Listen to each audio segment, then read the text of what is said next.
তুমি তোমার জীবনে যদি কোনো মানুষের দ্বারাতে ন্যায় থাকার পরেও অন্যায় বিচার ছাড়া ন্যায়সঙ্গত কোনো বিচার পাইছো না ভাই, তাইলে একটু কষ্ট করি হইলেও এই বিচারিগুলার উপরে সানি বিচার চাইয়া একটু কষ্ট করি আমারে আপনি নখ দিবায়।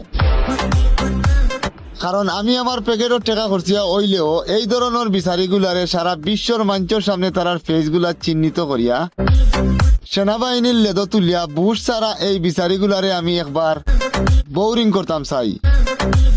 কারণ এই ধরনের এই সমাজের 100-150 টাকা খাইয়া অন্যায় বিচার করা বিচারিগুলারে যদি চিহ্নিত করিয়া এই সমাজ থেকে বিচ্ছিন্ন না করা যায়, তাইলে আগামীতে আমরা সুন্দর এবং সুস্থ সমাজ আগামী প্রজন্মরে মুসলিম জাতি হিসাবে আমরা কোনো দিনও উপহার হিসাবে দিতাম পারতাম না। ধন্যবাদ। Before you go, I'm not anything crap that.